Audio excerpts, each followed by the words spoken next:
hot off the press, man. It looked like Kevin Stefanski has made sure Shedeur Sanders will be returning to QB2. He is at the podium right now speaking.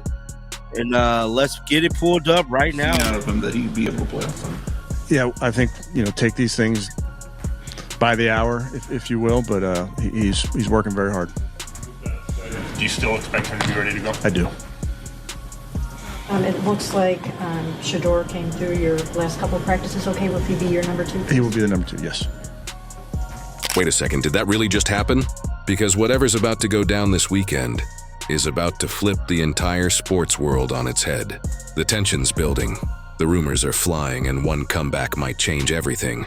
Fans are losing their minds, rivals are panicking, and the spotlight's burning hotter than ever. Whatever's coming next isn't just another game. It's the start of something nobody saw coming. Yeah, popped up, I guess was that Wednesday? Didn't practice yesterday.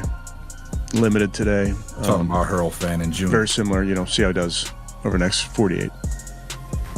Is that move you make tomorrow to get him off? Correct, yes. Did you consider practicing inside today, or were you always? Yes, considered it, but I think it's a great opportunity to practice in the weather. If it was going to be a beautiful day on Sunday, I think you could go inside. If you're enjoying, please subscribe Shedeur Sanders to the channel. It helps more than you think. Apparently, miracles do happen. Shedeur Sanders, yes, that's Shedeur Sanders, has been cleared to play this Sunday against the Jets. And before you ask, no, I'm not hallucinating. Shedeur Sanders was elevated to be the number 2 quarterback on Sunday for the Cleveland Browns, which means we know exactly what's going to happen against the Jets on Sunday. We've seen this story before. Last time it was Tyrod Taylor as the starter on Thursday Night Football against the Jets, and Baker Mayfield was the rookie who came off the bench and beat the Jets in the second half. He actually caught a touchdown in that game. This week, while Tyrod Taylor might not be starting, he'll be on the sideline for the Jets, and who knows who's starting at quarterback because Aaron Glenn's too busy playing games still. But Dylan Gabriel's going to get the start for the Browns, and then at some point, they're going to be down in the game. The defense is going to be playing incredible. Myles Garrett might have 3 or 4 sacks, and then Shedeur Sanders is going to come off the bench, take over, and Kevin Stefanski finally emerged from whatever underground bunker he's been hiding in to deliver the kind of news that will make Broncos fans faint. Jets fans cry, and the rest of us question if the NFL is secretly auditioning for a daytime soap opera. Finally got some good news from Kevin Stefanski surrounding around Shedeur Sanders. Now, we all know leading up to the game against the New York Jets this Sunday, coming off the bye week, Shedeur Sanders was dealing with what they say is some back soreness, some back tightness. And Shedeur Sanders was going through treatment. It was well documented, and it was well escalated and blown out of proportion. And a lot of people in the Cleveland media were speculating these phantom injuries that Shedeur Sanders is coming up with. Now, I know what you're thinking. Wait, hold on, didn't Shedeur just get injured? Didn't he miss practice? Didn't the medical team recommend he spend the weekend in a sensory deprivation tank? Yes, yes, and yes. You just throw him in the fire right now. I think it might be a mistake. I don't think it wasn't a mistake with Dylan Gabriel, though. We threw him in the fire. That wasn't a mistake, but it's a mistake if we throw Shedeur in. Like, what are we talking about? Don't worry, bro. We grown. Once you enter the National Football League, bro, you amongst them 2,000 guys. Ain't no fucking Pampers and no, just treat him, this nigga, fuck that. But you act like I just different. Like I got blinders on or something. I see quarterbacks do it too. I'll come give you a play sheet tomorrow. You learn it in one day. I don't need to learn it. I don't need to learn that shit. And make sure you get the mic points right. But somehow, through sheer determination, eyebrow-raising optimism, and maybe a dab of witchcraft, he's been pronounced fit. And Kevin Stefanski, our fearless master of we'll see by the hour, has assured everyone he is ready to reclaim his throne as QB2. QB2, folks, not QB1, not starting quarterback extraordinaire, just QB2. And if Shedeur Sanders really wanted to play, or is this something that's coming from the organization? Now, you all guys know, we've been covering this story as it has been unfolding, surrounding around Shedeur Sanders and this quarterback situation with the Cleveland Browns. Now, like I've always stated, Kevin Stefanski is the one that put himself in a situation like this because he came out and told us all that it was going to be an open quarterback competition and he'll evaluate it that way, but it didn't go down that way. And a lot of people in the media, a lot of people on the YouTube sports media space has been saying that Kevin Stefanski is basically sabotaging Shedeur's career. Because apparently the NFL thinks halfback heroics and mild optimism are sufficient titles for our new football savior. Let's talk about the press conference because, oh boy, it was something. Stefanski stepped up to the podium like a man who had just seen a ghost, or maybe a ghost wearing a Jets jersey, and started handing out lines like fortune cookies. He's working very hard, he said, which in coach speak translates roughly to, we've seen him breathe and run laps without fainting. And then, the pièce de résistance, well, we'll take it hour by hour. Brilliant. Nothing screams confidence like telling your fans that for the next 48 hours, your quarterback's ability to play is the NFL equivalent of a weather forecast in a hurricane. And of course, he mentioned practice. Limited practice here. No practice yesterday there. Maybe a little outdoor drill if the clouds allow it, rain optional, but probably inevitable. Because nothing says NFL readiness like soggy cleats, slippery turf, and the vague possibility of a broken ankle. Stefanski, in his infinite wisdom, decided it was a great opportunity to get Shedeur out there in the rain. Not for conditioning, not for rhythm, not for team synergy, but because rain makes everything more dramatic, obviously. I can hear the cameras now. Slow motion droplets hitting Shedeur's helmet as the crowd gasps in unison. Don't even get me started on the Jets. Oh, the Jets, a team that, up until now, probably thought the scariest thing they'd face this Sunday was a slightly overconfident cornerback, or a linebacker who's allergic to tackling. I'm really not a fan of this announcement, man. I'm not. But at the same time, you can't be mad at nobody putting this out there because leave it up to Browns. They was unsure about who was the QB2 this week. No bullshit, y'all. Leaving it up to Kevin Stefanski, he hasn't made it there yet. But y'all, I really don't like this post, man. I just don't, bruh. Because when I first seen it, I was trying to I feel like my brain was trying to convince me that I was seeing QB1. And then I had to just jump back into reality and realize it was QB2 announcement. And I just don't want no more QB2 announcements, you feel me? But here we go. But now, Shedeur's back. And with him comes not just arm strength, footwork, or the occasional highlight reel throw, but the looming threat of sheer chaos. Jets fans are losing sleep. They're double-checking flight paths to make sure Shedeur doesn't intercept planes instead of passes. Meanwhile, on the Broncos side, there's Harold in the backfield, because apparently we need someone with size and strength to match the Jets' offensive line, which by all accounts has been tolerable at best. And then there's Miles, leader of the team, taking every single snap in practice like he's auditioning for some NFL-themed reality show. Leadership through obsession? Check. Endurance bordering on unhealthy? Double check. But hey, at least the locker room sees it and thinks, yeah, maybe if we all do every snap, Shedeur won't have to carry us through. Speaking of carrying, let's talk about the coaching situation. Tommy, the new young play caller, is apparently a prodigy. At 27, he's calling plays like someone who has played Madden for way too long, and now gets to press actual buttons with real lives attached. And Stefanski's over here hyping him up like he's the next Mozart of football strategy, even though we all know that at any moment, one wrong button press and it's a fumble, a sack, or worse. An existential crisis in the offensive line. But Tommy's in the booth, up above, which is a vantage point so sterile it makes the atmosphere feel like a space station. He won't hear the crowd, he won't smell the popcorn, and the only thing between him and glory is one very expensive headset. Now, It's clear as day that it's some bullshit going on why he went in the fifth, and it's clear as day that it's still some bullshit going on with him. I appreciate your passion for Shedeur because I know everybody loves him, but there is no rush to just throw him in there right now. There's no rush. Just take a deep breath. What's the rush? You rush him out there and he don't have success, and then you're trying to win games. We play to win football games. That's what we're trying to do here. We got a good run game. We got a defense. Let's try to win a game. What we doing? You throwing him in a mess. What's the mess? The mess is he's the mess. You got a personal vendetta against him. Get the on. No matter what, Stefanski got to go, bro. Never heard the personal vendetta. I don't know where'd that come from. Now, back to Shedeur. We need to appreciate the sheer drama of this moment. He didn't just get cleared. He fought for it. The man practically ran through a gauntlet of medical tests, limited practices, and coach optimism to reach this point. He's ready, maybe. Probably, definitely, but even if he's not at 100%, that's fine. Because what's football without a little suspense? A little danger? A little, let's see if our QB can survive this and still throw a touchdown energy? And the Jets defense? Oh, they're good. Really good. They rush, they tackle, they strategize.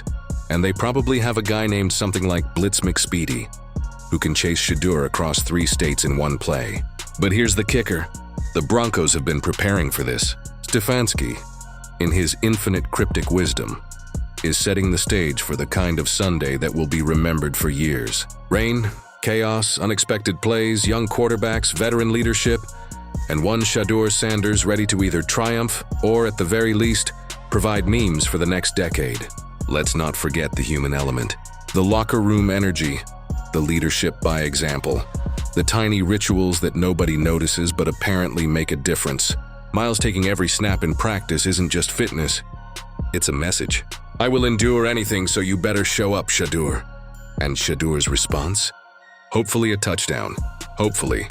And if not, well, at least the drama will be palpable. The media is losing it, by the way. Analysts are spinning, reporters are sweating, and Twitter is in flames. Every limited practice update is dissected like it's nuclear codes. And why wouldn't it be? Shedeur returning is like watching a suspense thriller. Except the villain is the weather. The supporting cast is the Jets. And the hero is a quarterback with a helmet that probably has more hope strapped to it than padding. And let's... I probably doesn't understand. Mark Pothoff says, Rizzo, we are all Browns fans, not just Sanders fans. Yes, Mark, of course. I don't know how old you are, Mark, but I've been rooting for the Browns for 60 years. End of conversation. Okay. Also, Rizzo, but I'm also allowed to root for certain players. You know, I also root for Luke Whippler. He happens to be one of my favorite players because he's a center from Ohio State. When he gets in there, I'll root for him. I'm allowed to like someone and the Browns. And let's talk about moments that matter. Stefanski keeps saying by the hour, like he's reading tea leaves. Tommy's up in the booth like he's playing God with a headset, and Miles is acting like a man possessed in practice. Meanwhile, Shedeur is somewhere in the middle, hopefully studying the playbook, probably flexing in the locker room mirror, and definitely aware that all eyes are on him. Sunday isn't just another game. Sunday is the stage, the drama, the highlight reel waiting to happen. Every play, every snap, every decision will now be scrutinized with the intensity of 1,000 Reddit threads. Fans will analyze touchdowns like archaeologists discovering ancient civilizations. Opponents will try to predict his every move, failing spectacularly because, let's be honest, Shedeur Sanders isn't predictable. He's chaos wrapped in a jersey with a side of swagger. And can we take a moment to appreciate the absurdity of the situation? 1 week, Shedeur is maybe ready, working hard, taking it hour by hour, and now he's cleared. Cleared. It's almost like football is secretly a reality TV show where injuries are cliffhangers, and the next episode airs every Sunday at 1 p.m. Eastern. The suspense, the tension, the over-the-top drama, it's perfect. It's chaotic. It's exactly why we watch. The Jets, of course, are plotting. They're trying to anticipate Shedeur's every move, probably hiring clairvoyants and psychics, because normal scouting reports clearly won't cut it. And honestly, who could blame them? Facing Shedeur in full gear, cleared but slightly mysterious, is like stepping into a haunted house where the ghost occasionally throws a 60-yard pass. Tied in with Dylan Gabriel because they all got the same agent and shit. He just got them personal ties to Dylan. We just making stuff up. I ain't making nothing up. Do the research. What you talking about? What about the other 31? The whole league got a personal vendetta against him? because they didn't like the way he interviewed at the combine. He's the first person I interview well. Let's be clear. I think he's far better than 5th round. But it's been a conspiracy that the NFL is out to get him, this one person. Meanwhile, the Broncos' offense is buzzing. Harold's back, adding size, strength, and probably a hint of intimidation. Miles is leading by sheer determination, and the young play caller is orchestrating it all from a glass booth like he's directing a Broadway play starring giant men in pads. And in the middle of it all, Shedeur Sanders, ready or slightly ready, is the star, or at least the headline, or at minimum the meme generator. And let's not forget the fans. Oh, the fans. They've been on this roller coaster all week. The ones who invested emotionally are teetering between euphoria and panic. The ones who bet against Shedeur are regretting every life choice that led them to this moment. And the casual watchers, they're tuning in because honestly, How often do you get to watch an NFL quarterback drama unfold like a soap opera starring giant athletes and questionable weather conditions? So what does all this mean for Sunday? Everything and nothing. Shedeur's cleared to play, but that's just the beginning. The real story is the chaos surrounding him. The coaching intrigue, the locker room energy, the Jets trying to survive a storm of talent, leadership, and sheer unpredictability. One play could change the game. One interception could create a media firestorm. And one touchdown could cement Shedeur Sanders as the hero of Sunday. Or at least the guy everyone's talking about on Monday morning. By the time kickoff rolls around, every fan, coach, and analyst will be holding their breath. Every play will be replayed, memified, and debated across the internet for weeks. And through it all, Shedeur will be out there, helmet gleaming, pads slightly damp, and eyes locked on destiny. Because if nothing else, this is football at its most ridiculous, chaotic, and hilarious. It's a drama. It's suspenseful. Shedeur Sanders cleared to play, so buckle. This is his shot. This is it. I mean, I don't mean just this one game, but I'm saying this is his chance. Even though it looks like he's been practicing well, what we talked earlier, like it just seems like they don't want to give him the shot to really move up. Well, they have to now, and I salute them for not. I think to start Tyler Huntley in this game would have just been like, yeah, it would have either been insulting or he is just light years away from being ready to play in an NFL game. And so I'm glad he's getting a start. So buckle up. Sunday is coming. The rain might come. The Jets will probably panic. The Broncos will probably improvise. And Shedeur, he'll do what Shedeur does best. Turn a press conference full of cautious optimism into a highlight reel that makes everyone forget all the limited practices and hour-by-hour updates. Because when Shedeur is on the field, anything can happen. And if you think you've seen NFL drama before, you haven't seen anything until you've watched Shedeur Sanders take the field against the Jets with the world. Watching, wondering, and just a little terrified. Social media has become a war zone of excitement and panic. Every limited practice update, is he fully ready? Will the Jets survive? Does he even need to warm up, or does he just radiate touchdowns? Questions like these are dominating timelines, and honestly, the answers don't matter. The spectacle is the point.